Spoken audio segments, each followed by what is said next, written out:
desirable PI firm would be one that the principals have a background experience in the industry, such as law enforcement, military related to security or investigative work, or extensive experience working for another firm. That makes them a desirable risk because they're properly trained. They hopefully have a firm business plan in place. They know the type of operations they want to provide. They're well versed in them, and they know the clients that they want to provide them to.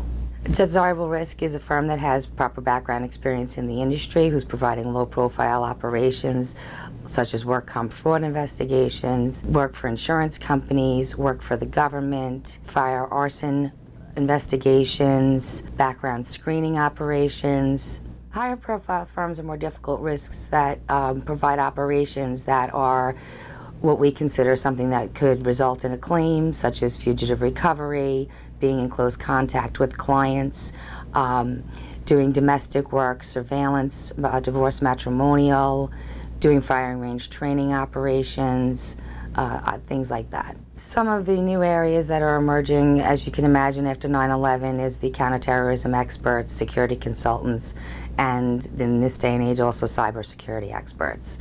Given the increase in domestic and international terrorism threats, as well as the cybersecurity breaches that we've been seeing, against banks, as well as a form of terrorism.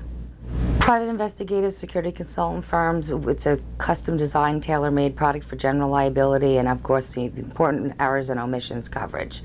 Any failure to perform any work that they do wrong in their scope of that causes an error or omission that can result in a claim.